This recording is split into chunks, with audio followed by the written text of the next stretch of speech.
आवाज विशेष कार्यक्रम में आपका स्वागत है। विशेष में आज हमारे साथ हैं विजय मानकर साहब, एम्बस ऑल इंडिया मूल निवासी बहुजन समाज सेंट्रल संघ के जो नेशनल ऑर्गेनाइजर हैं। और एक बात आपको बता दें, मानकर साहब को भारतीय संविधान के रिसर्चर के रूप में जाना जाता है। भारतीय संविधान के एक क्लॉज का जितना रिसर्च उन्होंने किया है और अपनी किताबों में उन्होंने दिया है, वो ही शेयरिंग आज इस समय हम लोग उनसे लेने वाले हैं। मानकर साहब, जय भीम।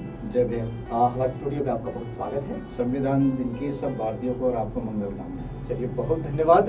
और चर्चा यहाँ से शुरू करते हैं भारतीय संविधान की उद्देश्य का। प्रियम्बल कहता है, हम भारत के लोग। ये जो भारत के लोग, हम भारत के लोग, ये जो बात आती है, और यही लोग इसी संविधान को आत्मार्पित करते हैं, समर्पित करते हैं। इसको हम लोग डिफाइन कैसे करें? देखिए, ये इंडियन कॉन्स्टिट्यूशन जो है, क्योंकि इंडिया में एक तो सबसे बड़ी बात हमको समझने की जरूरत है कि भारत के सभ्यता के इतिहास में जो अगर हम 10,000 साल का भी लेते हैं, तो कभी भी यहाँ कॉन्स्टिट्यूशनल डेमोक्रेसी नहीं, संवैधानिक लोकतंत्र नहीं था। अच्छा, तो फिर वो कैसा लोकतंत्र रहा होगा? वो जो हम शाक्य कोली वज्जी जो रिपब्लिकन बोलते हैं, जी, बुद्धिस्ट संघ में पार्लियामेंट्री प्रैक्टिसेस थे। लेकिन देखिए, कोई भी डेमोक्रेसी जब तक वो कॉन्स्टिट्यूशन में गारंटीड ना हो, तब तक उस डेमोक्रेसी को कभी भी ट्रैम्पल किया जा सकता है, जैसे भारत में काउंटर रेवोल्यूशन भी हुआ।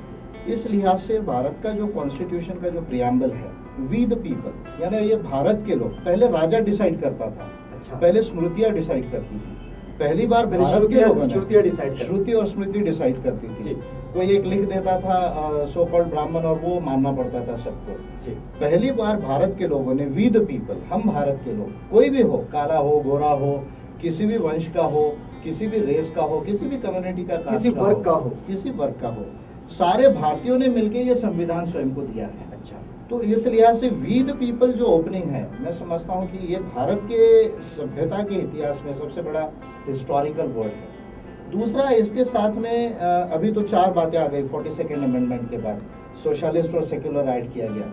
We the people of India do solemnly resolve to constitute India into a sovereign, socialist, secular, democratic republic। और इसके साथ 4 गोल्डन प्रिंसिपल्स हमारे कॉन्स्टिट्यूशन में: justice, equality, liberty and fraternity.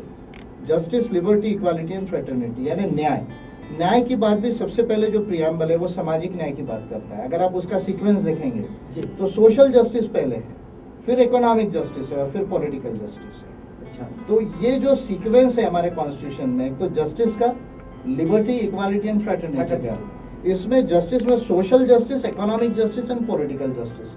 अब इक्वालिटी की बात देखिए आप, equality of status and opportunity, यानी सारे लोग जो है, यहाँ कोई जाति नहीं होगी, कोई वर्ग नहीं होगा। संविधान सारे लोगों को समान मानता है, स्टेटस की और संधि की, अपॉर्चुनिटी की समानता सबको देता है। बिल्कुल। तीसरा, जो फ्रैटर्निटी जो वर्ड है, ये फ्रैटर्निटी यानी बंधुभाव जिसे हम कहते हैं, ये बहुत बड़ा वर्ड है कॉन्स्टिट्यूशन के अंदर। और इसमें एक पर्टिकुलर वर्ड है डिग्निटी ऑफ इंडिविजुअल। तो ये डिग्निटी ऑफ इंडिविजुअल जो वर्ड है, एक की अपनी अस्मिता, हर मानव की गरिमा, अस्मिता। अगर अब ये डिग्निटी ऑफ इंडिविजुअल को देखेंगे तो बाबा साहब अम्बेडकर ने जब फर्स्ट ड्राफ्ट कॉन्स्टिट्यूशन टेबल किया 21 फरवरी 1948 को, तो उस समय ये वर्ड को इनकॉर्पोरेट किया है। और 10 दिसंबर 1948 को ह्यूमन राइट्स से डिक्लेयर किया यूनाइटेड नेशंस ने, universal declaration of human rights. तो अगर आप ह्यूमन राइट्स की पूरी फिलॉसफी अगर देखेंगे तो वो डिग्निटी ऑफ इंडिविजुअल पर बेस्ड है। यानी बाबा साहब अम्बेडकर मेरे लिहाज से दुनिया के कॉन्स्टिट्यूशनल फिलोसोफर्स और स्कॉलर्स में वो पहले स्कॉलर हैं जिन्होंने ह्यूमन राइट्स की संकल्पना कॉन्स्टिट्यूशन में डाली है। मतलब जिसको हम कहें कि हर एक व्यक्ति की जो व्यक्तिगत गरिमा, जो गरिमा और अधिकार, दोनों चीजें, वो दोनों का प्रोटेक्शन है, गारंटी है। और इंडियन कॉन्स्टिट्यूशन इस लिहाज से दुनिया में फर्स्ट कॉन्स्टिट्यूशन है जो 4 गोल्डन प्रिंसिपल्स की बात एक साथ करता है: justice, liberty, equality and fraternity, यानी न्याय, स्वतंत्रता, समानता और बंधुता। ये 4 जो प्रिंसिपल्स है उसकी बात करने वाला पहला कॉन्स्टिट्यूशन है वर्ल्ड में, और भारत के लोगों ने डिसाइड किया है, ये उसकी सभ्यता की खासियत है। अच्छा, इसलिए इसे हम भारत के लोग, यहाँ से उसे शुरू किया। यस। लेकिन एक बात है मानकर साहब, बाबा साहब के आंदोलन से ये बात जुड़ती है कि वे फ्रेटर्निटी की बात करते हैं, वे इक्वालिटी की बात करते हैं, वे जस्टिस की बात करते हैं। ये उनके आंदोलन से आता है। लेकिन बाबा साहब का सारा आंदोलन उस वक्त न तो स्वीकारा गया था और आज भी उसको बड़े दिल से लोग स्वीकार रहे हैं, ऐसी बात नहीं है। बावजूद इसके बाबा साहब डॉक्टर अम्बेडकर को कॉन्स्टिट्यूशनल कमेटी में लेना, उसकी ड्राफ्टिंग कमेटी में लेना, ये कैसे संभव हो पाया? ये तो हिस्टोरिकल कंपल्शन था इंडिया का। देखिए, मैं बार बार कहता अच्छा। हूँ कि उस समय में नेहरू भी एडवोकेट थे जी, और पटेल भी थे। अब ये पटेल का बड़ा स्टैचू बना रहे हैं, पता नहीं किस लिए बना रहे हैं। अच्छा, राजगोपालाचारी थे, के.एम. मुंशी थे, बी.एम. मिटर थे। बड़े बड़े लोग जो है उस समय में एडवोकेट्स थे इंडिया में। मैं बार बार कहता और हूँ कानून कि जानते आपने थे। ये कानून जानते थे, कॉन्स्टिट्यूशन को जानते थे, ऐसा नहीं जानते थे। तो मैं ये बार बार कहता हूँ, बी.एन. राव का भी नाम लिया जाता है। वो भी खैर उनको तो लॉ की कोई डिग्री नहीं थी, पर वो प्यूसाइन जज थे। तो मैं ये बार बार कहता हूँ कि भाई अगर इतने सारे एडवोकेट्स नेशनलिस्ट मूवमेंट में थे तो फिर बाबा साहब को क्यों आपको देना पड़ा? तो हिस्टोरिकल रेफरेंस से इसको समझने की जरूरत है। ये कोई गांधी जी की वजह से नहीं हुआ, नेहरू के वजह से नहीं हुआ। दो कारण है, इसको समझ लेना चाहिए हमको अच्छे से। एक, पार्टीशन ऑफ इंडिया हो गया। अच्छा, भारत के विभाजन के वजह से जो फर्स्ट मेजर माइनॉरिटी थी मुस्लिम, उसका एलिनेशन हो गया। और भारत का विभाजन ये बहुत बड़ा विभाजन है दुनिया की हिस्ट्री में, क्योंकि इतनी बड़ी लैंड और पॉपुलेशन का विभाजन कभी नहीं हुआ है वर्ल्ड हिस्ट्री के अंदर में। और मुस्लिम्स के बाद scheduled caste second largest minority थी देश की। तो उस समय की जो पॉलिटिकल सिचुएशन थी देश की, सोशो पॉलिटिकल सिचुएशन, उसमें अब शेड्यूल्ड कास्ट को साथ में लेना ये देश को बनाने के लिए जरूरी हो गया था। और वैसे ही गांधी जी के साथ, नेहरू के साथ, कांग्रेस के साथ बाबा साहब अम्बेडकर का बहुत बड़ा कॉन्फ्लिक्ट रहा है। पूना पैक्ट की हिस्ट्री हम जानते हैं, आज उस पर हम नहीं जाएंगे, वहां से लेके आगे तक रहा है। एक ये बात हो गई। दूसरा और एक बहुत बड़ा कंपल्शन था, केवल भारत का पार्टीशन ही नहीं हुआ, भारत का बैल्कनाइजेशन होने की संभावना थी। बैल्कनाइजेशन ऑफ इंडिया। 560 प्रिंसली स्टेट्स थे इंडिया में, जैसे कोल्हापुर है, त्रावणकोर है, भोपाल है, हैदराबाद है, कश्मीर है, अलवर है। इस तरह के जो 560 जो प्रिंसली स्टेट्स थे, जो संस्थानिक राज्य थे, वो भारत में आने के लिए तैयार नहीं थे। आपको जानते हैं, बाद में आखिरी में हैदराबाद को मिलिट्री भेज के लाना पड़ा। त्रावणकोर जो है वो सबसे रिचेस्ट स्टेट था, वो कह रहा था हमको आपके फिनेंस की भी जरूरत नहीं है। तो इस तरह की कंडीशन थी कि 560 स्टेट्स और एक तरफ भारत का पार्टीशन, और इसका कॉन्स्टिट्यूशनल सेटलमेंट कैसा किया जाए ये नेहरू को समझ रहा था, ना पटेल को समझ रहा था, ना राजगोपालाचारी को समझ रहा था, ना के.एम. मुंशी को समझ रहा था, ना बी.एल. मिटर को समझ रहा था, ना अयंगर को समझ रहा था। और ये कॉन्स्टिट्यूशनल जो कंपल्शन थी देश की, और बाबा साहब अम्बेडकर का ऐसा नहीं है कि केवल कॉन्स्टिट्यूंट असेंबली में ही रोल रहा है। 1935 का गवर्नमेंट ऑफ इंडिया एक्ट जो बना, एकमात्र ऐसे व्यक्ति है डॉक्टर बाबा साहब अम्बेडकर, जो तीनों राउंड टेबल कॉन्फ्रेंसेस में रिप्रेजेंट किया। उसके बाद जो जॉइंट कॉन्स्टिट्यूशनल कमेटी बनी थी, उस पर भी बाबा साहब ने काम किया है। और गवर्नमेंट ऑफ इंडिया एक्ट के प्रोविजंस को अगर आप डिटेल में देखेंगे, और बाबा साहब ने जो राउंड टेबल कॉन्फ्रेंसेस में जो बात कही है, तो उसको अगर आप मैच करेंगे तो 70% गवर्नमेंट ऑफ इंडिया एक्ट, ये बाबा साहब ने जो व्यूज दिए राउंड टेबल कॉन्फ्रेंसेस में, उसके आधार पर बना हुआ है। दूसरा, 1927 से लेके कंटिन्यूअसली बॉम्बे लेजिस्लेटिव काउंसिल और बॉम्बे लेजिस्लेटिव असेंबली, उसके बाद लेबर मेंबर होने के नाते जो सेंट्रल गवर्नमेंट की जो पॉलिसी है, जो लॉज है, उसका एक बहुत बड़ा रिसर्च बाबा साहब का था, बहुत बड़ा एक्सपीरियंस था। और उस समय में कॉन्स्टिट्यूशनल फिलोसोफर और स्कॉलर के मामले में बाबा साहब अम्बेडकर से बड़ा कोई व्यक्ति नहीं था, ऐसा कहा जाता है। ये सारे तार वहां से जुड़े। या एक महत्वपूर्ण बात है कि नेहरू चिंतित थे कि भारत का कॉन्स्टिट्यूशन कैसे बनेगा। तो सर आइवर जेनिंग्स को उन्होंने सोचा था, जिन्होंने श्रीलंका का फर्स्ट कॉन्स्टिट्यूशन बनाया। तो किसी को नेहरू ने सजेस्ट किया कि भाई आपको भारत का कॉन्स्टिट्यूशन बनाने के लिए जेनिंग्स की क्या जरूरत है, आपके देश में एक ऐसा महाविद्वान मौजूद है जो इंडियन कॉन्स्टिट्यूशन नहीं और भी देशों के कॉन्स्टिट्यूशन बना सकते हैं, वो डॉक्टर बाबा साहब अम्बेडकर है। और माउंटबेटन ने भी 29 जुलाई को 47 को नेहरू को एडवाइस किया था कि भाई आप इंटेलिजेंट और यंग लोगों को कैबिनेट में लो अगर देश को निर्माण करना है। ये सारी कंपेलिंग सिचुएशंस थी, उसके वजह से बाबा साहब को लिखने का मौका दिया। ये कोई गांधी, नेहरू या पटेल या बाकी कांग्रेस के लोगों की वजह से नहीं हुआ, ये इनकी कंपल्शंस थी, इसलिए बाबा साहब को ड्राफ्टिंग कमेटी का चेयरमैन बनाया। कंपल्शन कहा जाता है, historical compulsion of partition of India and balkanization of India. अच्छा, एक बात ये भी कही जाती है कि भारत का जो संविधान लिखा गया उसमें लगभग 2 साल का समय जो बीत गया, लगभग 2 साल का समय जो उसमें लगा, ऐसा माना जाता है। क्या ये वास्तव में ऐसा लगता है? क्योंकि हमने आपके जो रिसर्च पढ़े हैं वो रिसर्च तो ऐसा नहीं कहते, और आपने बिल्कुल फैक्ट्स के साथ इसको बहुत बड़ा अच्छा सवाल पूछ लिया आपने कैसा रिसर्च किया है? क्योंकि देखिए 9 दिसंबर 1946 को कॉन्स्टिट्यूंट असेंबली स्टार्ट हुई है। जी जी। और उसके बाद मुस्लिम लीग पार्टिसिपेट नहीं किया, फिर वो पार्टिसिपेशन नहीं हुआ, उसके बाद में पार्टीशन हुआ, वहां से लेके 26 नवंबर तक, 1949 तक। अगर इसको अगर 1949 तक, तो 9 दिसंबर 46 से अगर आप 49 तक अगर देखते हैं 26 नवंबर तक, तो 2 साल 11 महीने और 17 दिन होते हैं। अब लोगों का ये मिसकंसेप्शन है कि भारत के कॉन्स्टिट्यूशन को 2 साल 11 महीने और 17 दिन लगे। Actually this is not true. Drafting committee जिसके चेयरमैन बाबा साहब अम्बेडकर थे, जो 30 अगस्त को जो है वो चेयरमैन बने, और एक्चुअल ड्राफ्टिंग कमेटी का काम अक्टूबर में स्टार्ट हुआ है 47 में। तो ड्राफ्टिंग कमेटी ने केवल जो है 141 डेज लिए हैं। अगर 141 डेज अगर आप ड्राफ्टिंग कमेटी का लेते हैं तो 4 महीना और 20 दिन केवल ड्राफ्टिंग कमेटी ने लिया है। उस तरह से जो कॉन्स्टिट्यूएंट असेंबली है, संविधान सभा, जिसके 11 सेशंस हुए, उसने 11 सेशंस में 166 डेज लिया है। तो ये दोनों को अगर मिला लो आप, 141 डेज एंड 166 डेज, तो कुल मिला के 10 महीना और कुछ 15 दिन वगैरह होता है। और मैं समझता हूँ कि भारत का संविधान सबसे बड़ा संविधान है। 395 आर्टिकल्स एंड 8 शेड्यूल उस समय में थे। 395 आर्टिकल्स एंड 8 शेड्यूल्स, यानी 395 जो अनुच्छेद और 8 जो है वो सूचियां थी। तो अगर इसको आप देखते तो दुनिया में कोई और कॉन्स्टिट्यूशन इतना बड़ा नहीं। और अगर उसका पीरियड को अगर आप एक्चुअल देखते, जो 10 महीना जो 15 दिन मैं कह रहा हूँ, तो इट इज वेरी नेग्लिजिबल। और दुनिया के, मेरे पास तो 100 देशों का डेटा है, मैं बताने के लिए टेलीविजन पे समय नहीं है कि कौन से देशों में कितना समय लगा। लेकिन अगर इसको अगर आप देखते 10 महीना और 15 दिन, तो इंडियन कॉन्स्टिट्यूशन लार्जेस्ट है, लेंथीएस्ट है, बेस्ट है और सबसे कम समय में बना है दुनिया में। लेकिन लोग ऐसा कहते हैं कि ये जैसा इतना बड़ा कॉन्स्टिट्यूशन है, जैसा हम भी कह रहे हैं कि ये सबसे बड़ा कॉन्स्टिट्यूशन है, लेकिन इस कॉन्स्टिट्यूशन की अपनी विशेषता भी तो है, बहुत सबसे यूनिक है। ये क्या क्या विशेषता है जो मतलब इंडियन कॉन्स्टिट्यूशन की जो यूनिकनेस है वो वर्ल्ड के कोई कॉन्स्टिट्यूशन में नहीं मिलेगी आपको। मैं 6-7 बड़ी यूनिक बातें बताता हूँ आपको जी। एक 4 गोल्डन प्रिंसिपल्स, समता, स्वतंत्रता, बंधुता, न्याय, दुनिया के किसी कॉन्स्टिट्यूशन में एक साथ नहीं मिलेंगे आपको। दूसरा, फंडामेंटल राइट्स, मूलभूत अधिकार और ह्यूमन राइट्स का प्रोविजन। भले ह्यूमन राइट्स कॉन्स्टिट्यूशन में आए नहीं गए, वो बाबा साहब की बेसिक सोच थी जिस पर अपन बात करेंगे बाद में। जी। वो जो है आर्टिकल 51C एंड 253 में प्रोविजन है कि इंटरनेशनल लॉ जो है ह्यूमन राइट्स, उसको साइन करके आप कॉन्स्टिट्यूशन में ला सकते हो। तो गोल्डन प्रिंसिपल, समता, स्वतंत्रता, बंधुता, न्याय के, फंडामेंटल राइट्स, ह्यूमन राइट्स का प्रोविजन। उसके बाद वेलफेयर स्टेट, कल्याणकारी राज्य। देखिए हमारा स्टेट डिक्टेटोरियल स्टेट नहीं है जैसा हिटलर ने बनाया, स्टालिन ने बनाया रशिया में, वैसा नहीं है। वेलफेयर स्टेट है, कल्याणकारी राज्य है। और ये पार्लियामेंट्री डेमोक्रेसी के साथ में। देखिए 2 तरह की पॉलिटिकल डेमोक्रेसी है दुनिया में, एक प्रेसिडेंशियल फॉर्म है, दूसरा पार्लियामेंट्री है। तो पार्लियामेंट्री डेमोक्रेसी के साथ वेलफेयर स्टेट, ये उसकी खूबी। उसके बाद में centralised India, unitary union of India.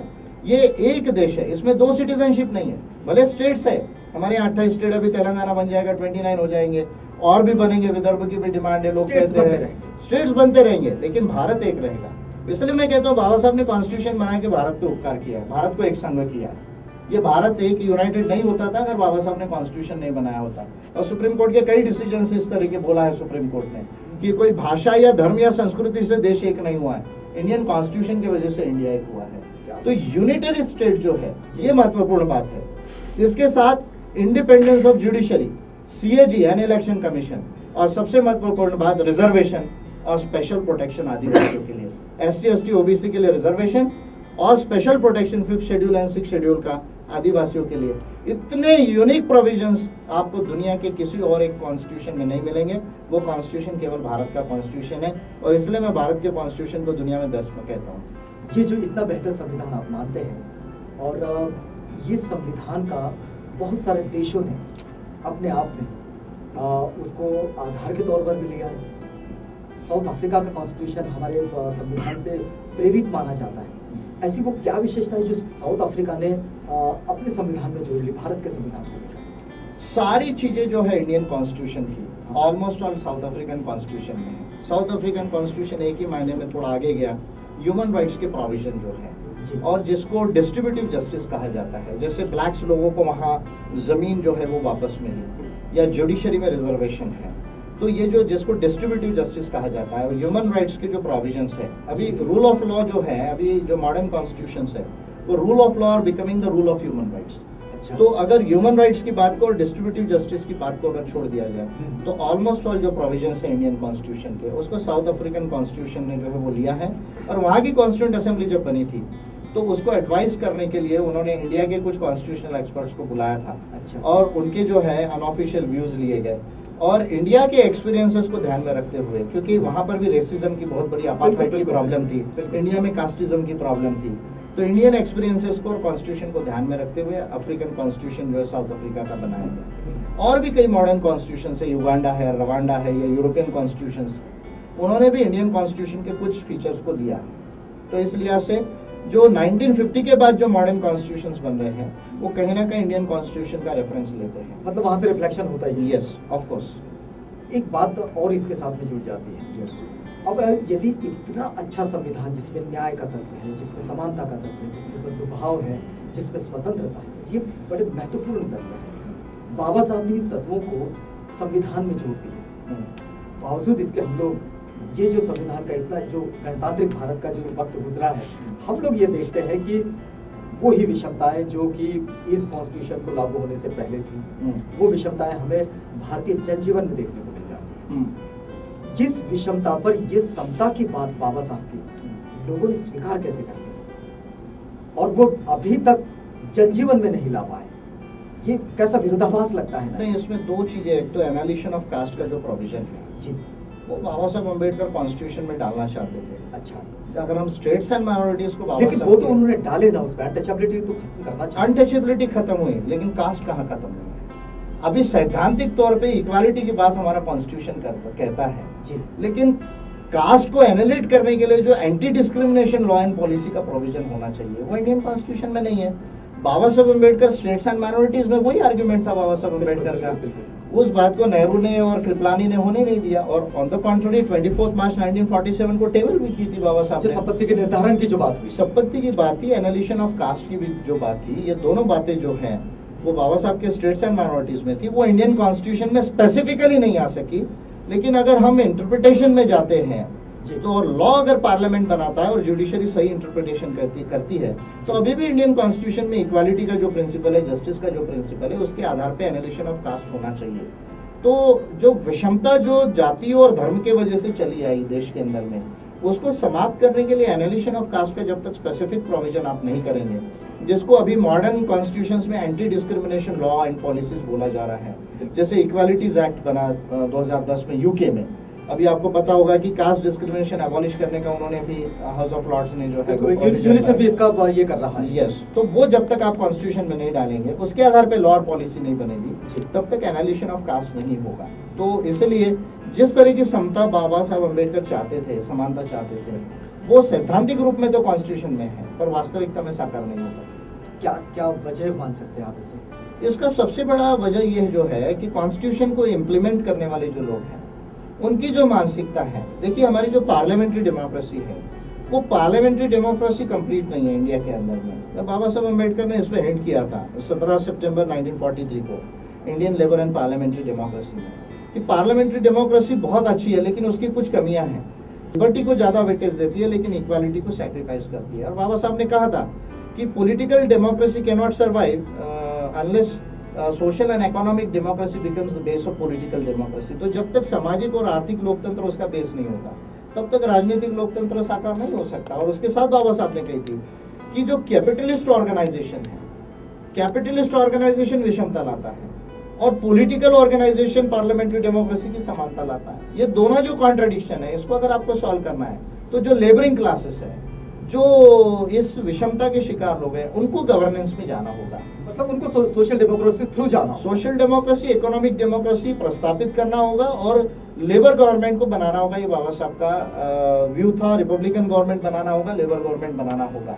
तो जब तक ये काम देश में नहीं होता तब तक ये जो पार्लियामेंट्री डेमोक्रेसी के वजह से जो आज हमारे अंदर में जो कमियां हैं वो दूर नहीं हो रही है और तब तक कॉन्स्टिट्यूशन इंप्लीमेंट नहीं होगा। इस विषय में एक बात मैं कहना चाहूंगा कि भारत का जो इलेक्टोरल सिस्टम है वो सबसे बड़ा अप्रातिनिधिक है। भारत एकमात्र ऐसा देश है दुनिया का जहां माइनॉरिटी गवर्नमेंट बनती है। अभी आप देखिए, अभी जो यूपीए गवर्नमेंट है उसको 31-32% वोट है, यानी 70% वोट जिसको नहीं होता वो गवर्नमेंट बनाता है। This is the demerit of the first past the post system. और जब तक ये first pass the post system जो केवल दुनिया में 8 देशों में है, वो जमैका और जो कॉलोनियल स्टेट्स है पहले के, उन देशों का मॉडल भारत में अडॉप्ट किया, जबकि बाबा साहब अम्बेडकर ने जो है प्लुरलिटी वोट जो है, जिसको प्रोपोर्शनल रिप्रेजेंटेशन सिस्टम कहा जाता है, उसको एडवोकेसी की थी। लेकिन भारत में गवर्नमेंट ही जो है वो माइनॉरिटी की बनती है, और जब तक माइनॉरिटी गवर्नमेंट का इलेक्टोरल सिस्टम रहेगा तब तक पार्लियामेंट्री डेमोक्रेसी सही नहीं हो सकती। अभी आप देखिए, एक एमपी 20 लाख लोगों पर है, दुनिया में कहीं नहीं है। चाइना में 4 लाख लोगों पर एक रिप्रेजेंटेटिव है, ब्रिटेन में 90,000 लोगों पर एक रिप्रेजेंटेटिव है, अमेरिका में 6 लाख लोगों पर एक रिप्रेजेंटेटिव है, भारत में 20 लाख लोगों पर एक एमपी है। उस एमपी को अपनी बॉर्डर नहीं मालूम है, वो रिप्रेजेंटेशन क्या करेगा लोगों का। तो ये जब तक इलेक्टोरल सिस्टम चेंज नहीं आता तब तक ये पार्लियामेंट्री डेमोक्रेसी साकार नहीं हो सकती। ये चेंज कौन कर पाएगा?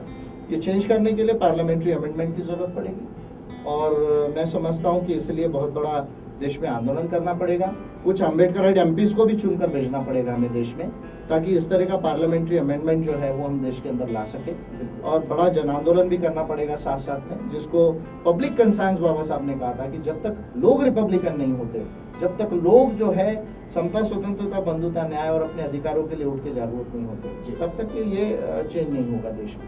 तो ये काम हमें करना पड़ेगा आने वाले समय में। महिलाओं की समानता पर भारत का संविधान जो है वो बहुत ज्यादा सेंसिटिव है। यस, ये सेंसिटिविटी जो है भारतीय संविधान की महिलाओं की समानता के लिए, इसको आप विश्लेषित कैसा करेंगे? देखिए, एक तो सिटीजनशिप की जो इक्वालिटी है उसमें महिलाओं को इक्वल राइट्स दिया गया है। जी, और इस मायने में मैं समझता हूँ कि इंडिया के अंदर बाबा साहब अम्बेडकर अगर नहीं होते तो महिलाओं को समानता नहीं मिलती, क्योंकि शायद ये नहीं हो पाता। बिल्कुल नहीं हो पाता, क्योंकि 1928 में बाबा साहब अम्बेडकर फर्स्ट व्यक्ति है जिन्होंने साइमन कमीशन के आगे कहा, जब नेहरू कमेटी रिपोर्ट मोतीलाल नेहरू ने टेबल की थी, उस समय मोतीलाल नेहरू ने महिलाओं को वोटिंग राइट की बात नहीं की थी। बाबा साहब अम्बेडकर पहले व्यक्ति है, मैं 28 की बात कह रहा हूँ, 1928, जिन्होंने कहा था कि अगर आपको डेमोक्रेसी लाना है तो यूनिवर्सल अडल्ट फ्रेंचाइज होना चाहिए, महिलाओं को भी इक्वल वोटिंग राइट होना चाहिए। और वहां से लेके हम सब जानते हैं कि कॉन्स्टिट्यूशन में इक्वालिटी का प्रिंसिपल उन्होंने अडॉप्ट किया, और उसके बाद में हिंदू कोड बिल का भी जो है, जो सोसाइटी में जो चेंजेस आने की जरूरत थी, तो वो भी बाबा साहब ने ड्राफ्ट किए थे। इंडियन कॉन्स्टिट्यूशन में मैन वुमेन इक्वालिटी का प्रोविजन है, एवरीवन इज इक्वल, लेकिन उसके लिए महिलाओं के लिए स्पेशल राइट्स के लिए लॉज बनने की जरूरत है, जो अभी नहीं बने। पार्लियामेंट इस माने में अभी भी उदासीन है, ऐसा मैं कहना चाहूंगा। मतलब पार्लियामेंट अभी भी पार्लियामेंट पुरुष डोमिनेटेड है देश। अच्छा, मतलब वो अभी पुरुषों की सत्ता चल रही है इनडायरेक्टली। यस। एक दूसरी बात आपसे ये जानने की कोशिश कर रहे हैं हम लोग कि हमारे देश में 2 शेड्यूल तो बन गए, मतलब जहाँ डाउन था, जहाँ दबा कुचला वर्ग था, जहाँ पिछड़ा वर्ग था, उनके लिए 2 शेड्यूल्स तो बने, एक ट्राइब्स का शेड्यूल बना, एक कास्ट का शेड्यूल बना। यस। लेकिन एक शेड्यूल जो बना नहीं था जब हमारा कॉन्स्टिट्यूशन बना, यस, और वो था अदर बैकवर्ड क्लासेस के लिए। यस। ये अदर बैकवर्ड क्लासेस के लिए कालेलकर आयोग से लेकर फिर मंडल आयोग तक ये जो जितनी व्यवस्थाएं बनी, ये सब में हमारा कॉन्स्टिट्यूशन कौन सी भूमिका निभाता है? नहीं, काका कालेलकर और मंडल कमीशन जो है, इन्होंने इतना लेट क्यों किया, मैं ये पूछना चाह रहा हूँ।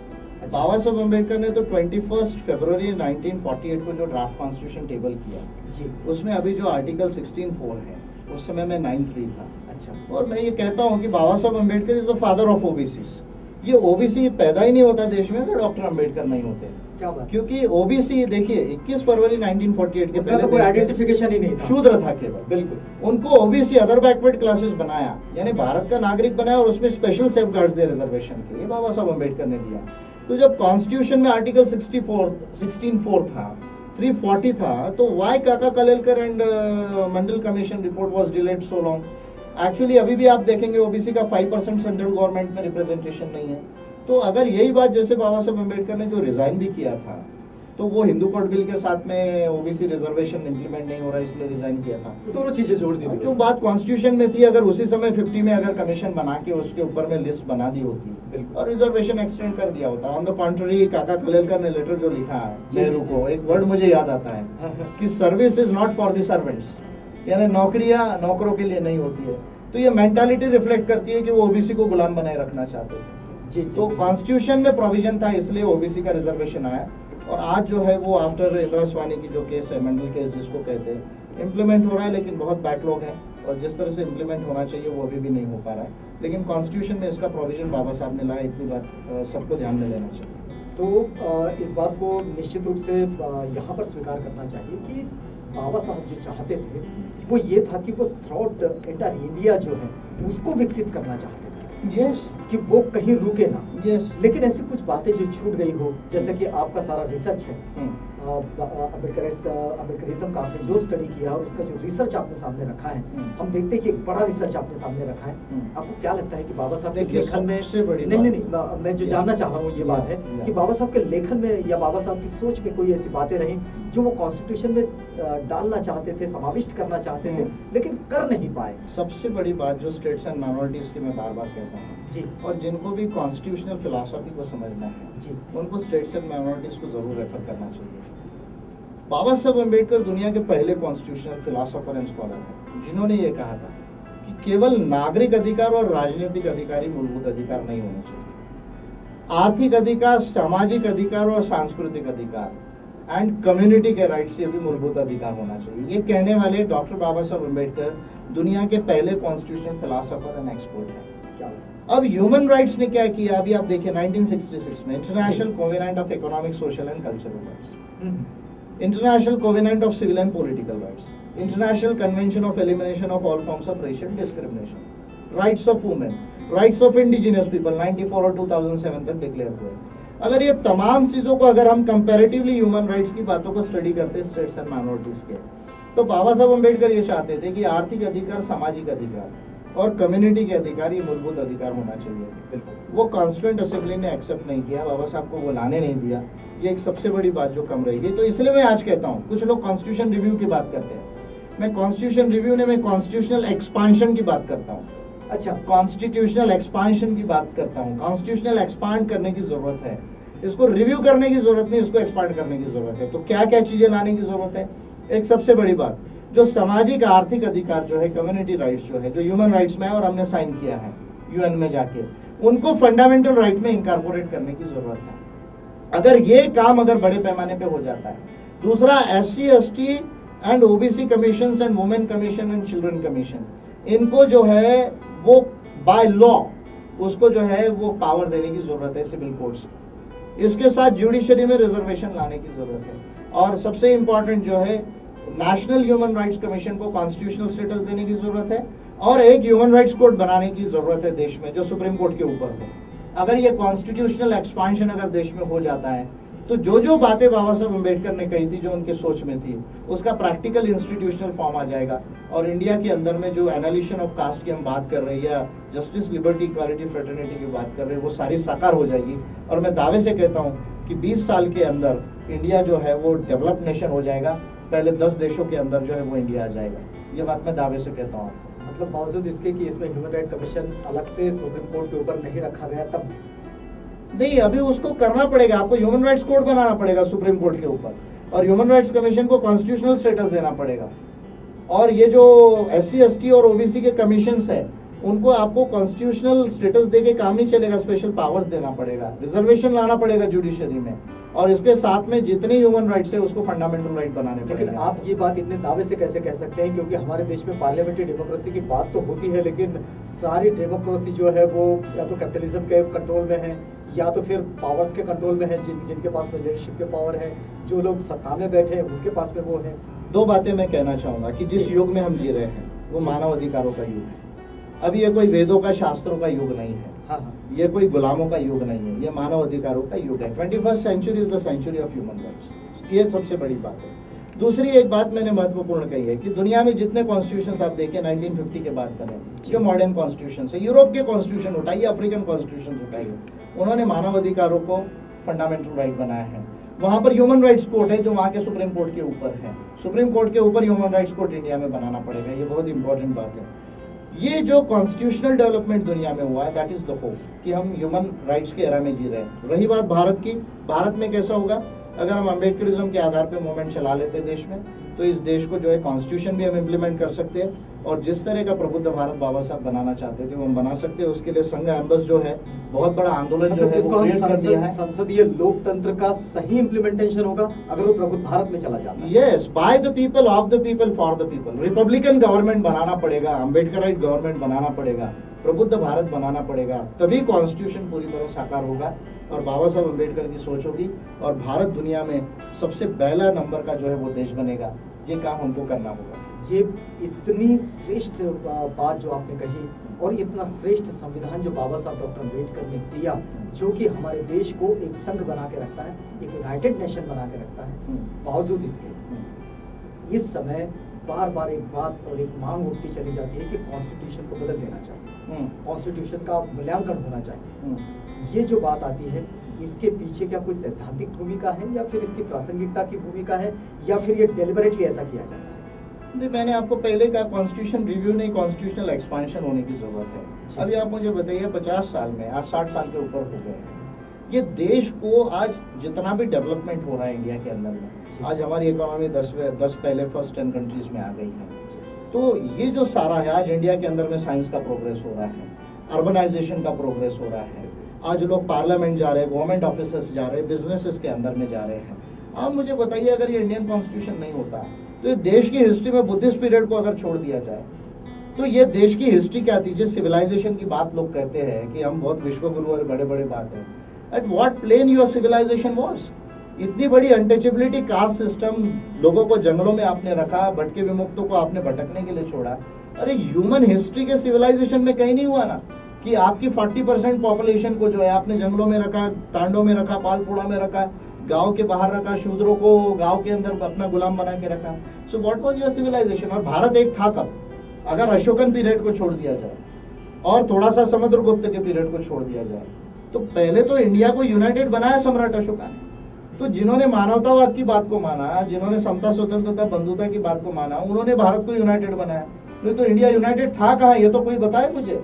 मतलब ये इसमें सीधी बात ये है कि संविधान की समीक्षा की जरूरत नहीं है, भारत की हिस्ट्री की समीक्षा की जरूरत है। भारत की सिविलाइजेशन और हिस्ट्री की समीक्षा की जरूरत है, और जो लोग ऐसे सोच रखते हैं उनको इस देश की सोशियोलॉजी और पॉलिटी से आउट करने का समय आ गया अभी देश के अंदर। चलिए, हमारा वक्त जा रहा है। आप संविधान दिवस की इस विशेष चर्चा पर आप क्या कहेंगे कि भारतीय संविधान पर आपकी टिप्पणी क्या होगी? भारतीय संविधान, फिर मैं रिपीट करूंगा कि दुनिया का केवल लेंदियस्ट ही नहीं है, वो ग्रेटेस्ट है। उसके अंदर में जो है, जो समता, स्वतंत्रता, बंधुता, न्याय, fundamental rights, welfare state, parliamentary democracy, unitary features, flexible federation, और इसके साथ साथ जो है स्पेशल प्रोटेक्शन आदिवासियों के और रिजर्वेशन SC/ST को, और independence of judiciary, CAG and election commission, ये जो सारे प्रोविजन है वो दुनिया के और कोई कॉन्स्टिट्यूशन में नहीं है। अगर इंडियन कॉन्स्टिट्यूशन नहीं होता तो कॉन्स्टिट्यूशनल इंडिया नहीं बनता, जो भी भारत पहले रहा हो। इसलिए मैं कहता हूँ बाबा साहब ने एक नया भारत बनाया, and that new India is constitutional India. और ये कॉन्स्टिट्यूशनल इंडिया ही दुनिया की हिस्ट्री को बदलेगा। आज चाइना और इंडिया 35% पॉपुलेशन है, उसमें इंडिया डेमोक्रेसी के मार्ग पे आ गया है, चाइना को डेमोक्रेसी के मार्ग पे आना पड़ रहा है। चाइना और इंडिया की वजह से, इंडियन कॉन्स्टिट्यूशन की वजह से दुनिया में डेमोक्रेसी और ह्यूमन राइट्स फैलेगी, फूलेगी। भारत जो है वो एक डेवलप्ड नेशन बनेगा। और इसलिए 26 नवंबर को जाते जाते मैं कहना चाहूंगा, long live the constitution, long live the constitution, long live the people of India, long live the people of India. सारे भारतवासियों को, सारे लोगों को दुनिया के 26 नवंबर संविधान दिवस की मैं मंगल कामनाएं देता हूँ। जय भीम, जय फुले, जय प्रबुद्धवान। चलिए, बहुत धन्यवाद आपका। मित्रों, एक संवैधानिक संस्कृति संवैधानिक भारत का निर्माण करेगी, और संवैधानिक भारत बच भी सकता है तो सिर्फ संवैधानिक संस्कृति से, जिसका निर्माण डॉक्टर बाबा साहब अम्बेडकर कहते हैं और करते भी हैं। मानकर साहब, आप हमारे साथ आए, हमसे बातचीत की, इस पूरी बातचीत के लिए आपका बहुत धन्यवाद। मित्रों, यहाँ पर रुकेंगे इस चर्चा में, लेकिन प्रोग्राम आवाज इंडिया पर आगे भी जारी है, बने रहिएगा हमारे साथ।